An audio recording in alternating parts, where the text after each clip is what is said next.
On the afternoon of the 4th of May 2026, workers at the Huasheng Fireworks manufacturing and display company were carrying out their normal duties in the township of Guandu, near the city of Liuyang in China's Hunan province. The factory was one of many facilities operating in a region long associated with the manufacture of fireworks. At approximately 4:43 p.m. local time, a powerful explosion erupted inside one of the factory's workshops. Within seconds, a massive fireball tore through the facility. The force of the blast ripped apart buildings and sent thick plumes of smoke high into the sky above the factory. Almost immediately, a series of secondary explosions followed, as fireworks and other flammable materials stored throughout the site ignited. Residents living nearby reported hearing a deafening blast. Some described feeling shockwaves pass through their homes. Windows were shattered. Debris was thrown onto nearby roads and surrounding properties. As the detonations continued, emergency calls flooded local authorities. The scale of the disaster quickly became apparent. Large sections of the factory had been destroyed. Fires were burning across multiple areas of the site. Dense smoke could be seen rising above the complex as workers and nearby residents attempted to comprehend what had happened. Within minutes, emergency services began converging on the scene. But even as the first responders arrived, the danger was far from over. The factory still contained large quantities of explosive materials, creating the constant threat of further detonations. For firefighters and rescue crews, simply reaching the centre of the destruction would prove to be a major challenge. As night approached, the full extent of the disaster remained unclear. Authorities knew that workers had been inside the factory when the explosion occurred. What they did not yet know was how many people had been caught in the blast.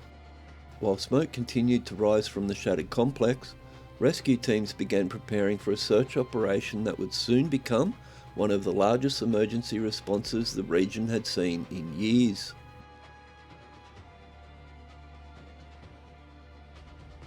As firefighters battled the blaze and emergency crews secured the site, a massive search and rescue operation began. The explosion had left large sections of the factory destroyed, while the continuing risk of further detonations made every step into the wreckage dangerous. Authorities in Changsha quickly activated emergency response procedures and established a task force to coordinate rescue efforts.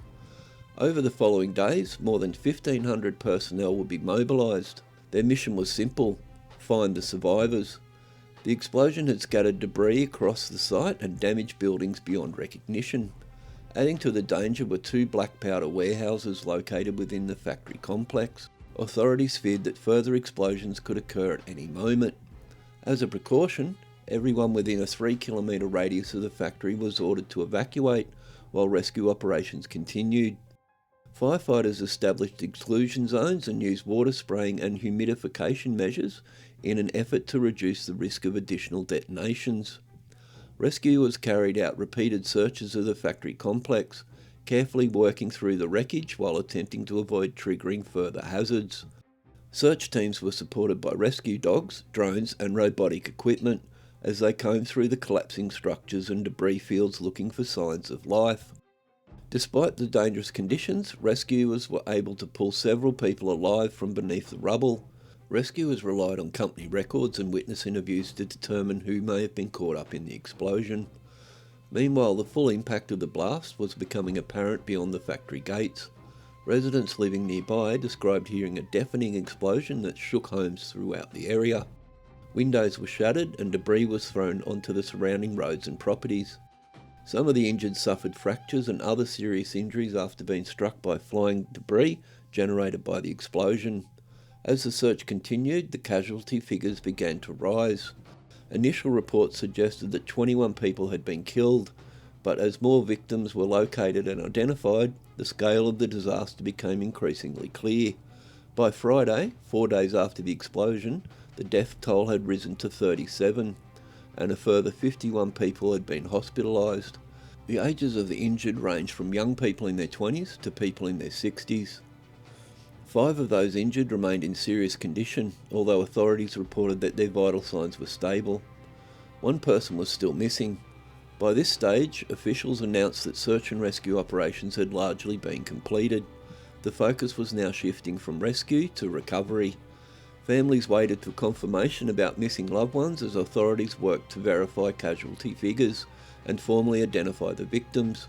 What had begun as a desperate race to find survivors had become a grim effort to understand the full human cost of the disaster.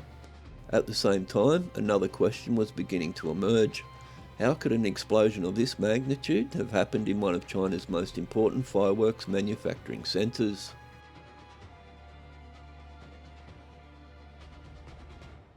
As the smoke cleared and rescue operations came to an end, attention turned to a question that many were now asking. How could a disaster of this magnitude have happened? In the days following the explosion, investigators began examining not only the events inside the fireworks factory, but also the systems responsible for overseeing one of China's most hazardous industries. Authorities launched a comprehensive investigation into the disaster. Police detained the senior person in charge of the Huasheng Fireworks manufacturing and display company, while 8 individuals were later summoned for questioning on suspicion of causing a major accident through negligence. At the same time, investigators worked to determine exactly how the explosion had occurred. While the official cause has not yet been released, attention quickly focused on the factory's safety record.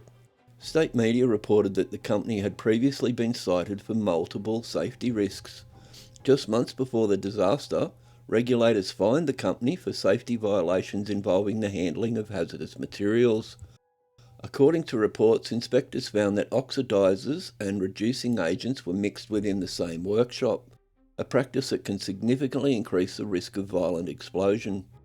The company was fined and ordered to address the issues. As investigators continued their work, another problem emerged. When power to the factory was lost during the explosion, potentially valuable surveillance footage was reportedly lost as well. The investigation soon expanded beyond the factory itself. Following the explosion, Chinese President Xi Jinping called for an all-out effort to locate the missing, treat the injured and determine the cause of the disaster.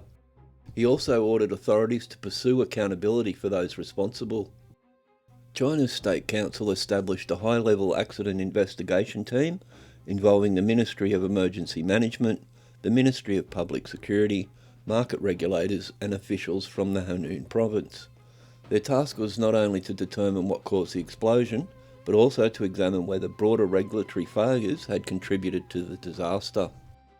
Among those placed under investigation was Yang Hai, the Deputy Communist Party Chief and Director of Liuyang's Emergency Management Bureau, the agency responsible for overseeing workplace safety within the city. Investigators also examined the role of Zhong Kaifa, the former Deputy Director of the Changsha Emergency Management Bureau, who had previously held a senior position within the region's safety oversight system.